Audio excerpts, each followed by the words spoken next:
Oh, kia ora everybody. Welcome to my standing observation. How did it get to be Friday so soon? The year is bloody whipping on by.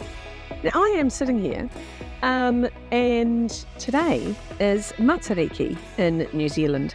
And Matariki is officially Māori New Year. And this is the first time it has been officially recognised as a public holiday in New Zealand, which I think is very significant, very important. And how lovely is it that as a New Zealander, I get 2 New Years. Like, that's awesome. Is that not awesome? So happy New Year. Happy Matariki to you. I love that. I think it's phenomenal. I really love Matariki, and it's something that has been more and more sort of talked about in New Zealand culture recently, and I think it's fantastic. And Matariki is officially a cluster of stars, and it's a time of year where people gather to talk about significance. So they gather to talk about the past, the present, and the future. They make, plans for the future. They honour their past. And I reckon that's something we should all be doing more often. Now, it's kind of the midway through the year. I think we've had the shortest day. So it's kind of the midway through 2024. And I really like the idea. Christmas and New Year can be a hectic time for people. And I don't know about you, but I'm not very good at New Year's resolutions and shit. I'm really into adding stuff rather than taking stuff away, because being a maximalist, it kind of suits me to add things. But having a mid-year New Year is pretty cool, a midwinter New Year, if you like. And I think the idea of recognition at this time of year is really significant. So what would you like to recognise? Like, whether you're a New Zealander, whether you are part of Matariki, whether you are living on the other side of the world, I don't know, because this bloody magical podcast gets to go to all kinds of people all over the world. But I'm really interested in the idea of recognition of who were you? Who were you a year ago? How have you travelled in the last 12 months? Now, I had a massive 12 months. I exited a business that I was running pretty much 12 months ago today. And the last 12 months has been a really enormous time for me of rebuilding and newness and growth and really getting clear around what I want and who I want to be. And it's been 9 months since I started this podcast as part of that. And my whole kind of North Star, if you like, is about inspiring action and inspiring people to take action. It's what I'm here for. It's my life purpose. I love it.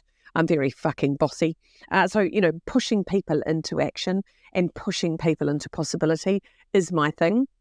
I got a bit distracted with the old pandemic. And, that was a weird time for those of us running our own businesses, especially running event-based businesses. It was a very weird time. It was a weird time for most people, but I had to kind of divert my attention into other things. And I threw myself into supporting a business and, running a team. And then actually a year ago went, nah, that's not what I want to do. It's not where I want to put my attention and my intention. And Matariki is all about intention. And I think intention's beautiful, isn't it? Like, what are you focused on? What's your intention right now? What's that about?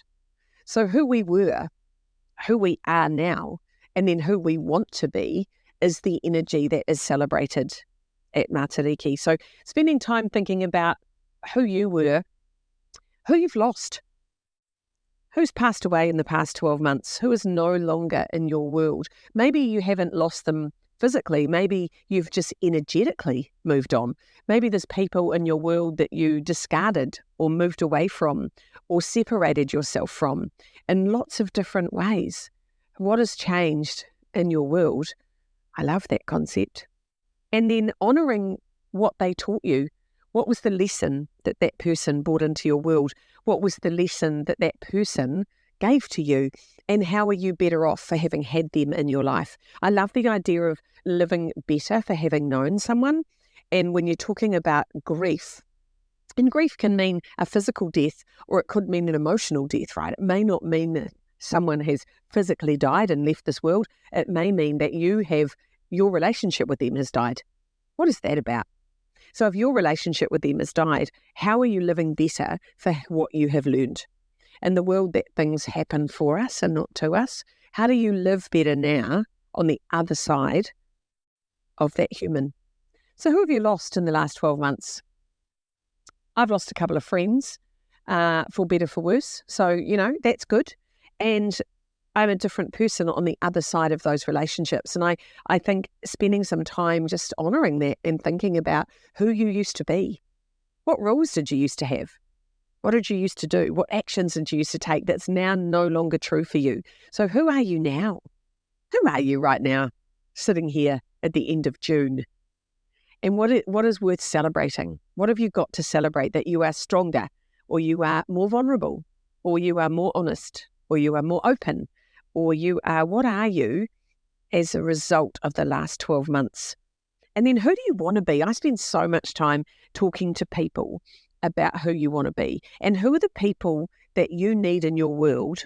Matariki is a cluster of stars, and I think we all need to be in clusters. What's the cluster you need in your life? Who are the people you need in your life right now? Who are the people who believe in you, who support you, who love you and honour you and are there for you? People that you can hang out with where there's no complication, there's no competition, there's no up-leveling or leveling up. Either one of those where people are trying to level up and trying to beat you at something. It's like, fuck it, it's too exhausting, isn't it? I think that's exhausting. Hanging out with people that don't want anything from you is one of the most refreshing things. It's like the only thing I want for you is for you to have what you want. That's my wish. That is my wish for the people that are true and near and dear to me, that I want them to have what they want. And I want them, for what they want to want them. Isn't that lovely? That's the nicest thing, I think, instead of conditional relationships where you go, I want you to make me look good. I want you to support me. I want you to be on my side. It's like, oh, fuck all that. Right, isn't that boring? So I think the idea of recognising who you were, who you are, and who are the cluster of people who make you who you are. I just had the most extraordinary 2 weeks where I got to spend some time in Australia with some really precious people to me, some people who've really supported me, who've been amazing to me and for me. And it's just such an honour when you actually have people who truly want what's best for you. And if you haven't got that in your world right now, I strongly suggest you go out and find it. Make a list of the type of people that you want to have in your future. What sort of people do you want? And making friends can be a bit tricky when we get older. We make it harder than it needs to be. Really, I think what we need to do is go, what am I looking for? If the perfect friend was standing in front of you right now, how would you know? How would you know they were the perfect friend? And what do you need that friend for? Like, I have a really eclectic mix of friends, and I love that. And I have friends that make me better. I have friends that calm me down. I have friends that hype me up. I have friends that I can just lay with and do fuck all. And I don't have any pressure. And it's like, what are those friends about? Do you need a business friend, someone who understands your work world? Do you need a spiritual friend who is exploring the same kind of interests as you, or who is curious about the same thought process as you? Do you need a sporty friend, or someone to go to the gym with friend, or someone to walk with friend, or someone who... I have a beautiful friend, Jackie, and I do life enhancement. We decided to call it that because life enhancement sounded better than we should probably go for a walk. So life enhancement. And she will text me and say, are you up for life enhancement? I'm like, well, I am. I am if it's with you, right? Because whenever I'm with Jackie, my life is enhanced. Isn't that beautiful? It's enhanced. So who enhances your world? I think that's lovely. And I think the people who fulfill you deserve to know. Who are those people?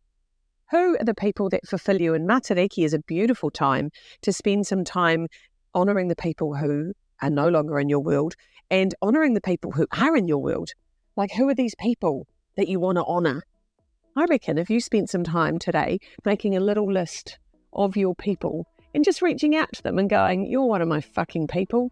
You are a star in my sky. Isn't that lovely? A star in my sky. Who is that? Who are those people for you? Thank you for being a star in my sky.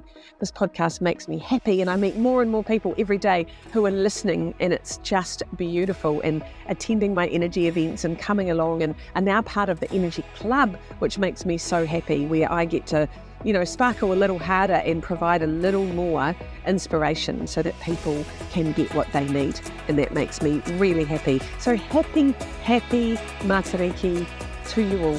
Have a beautiful day.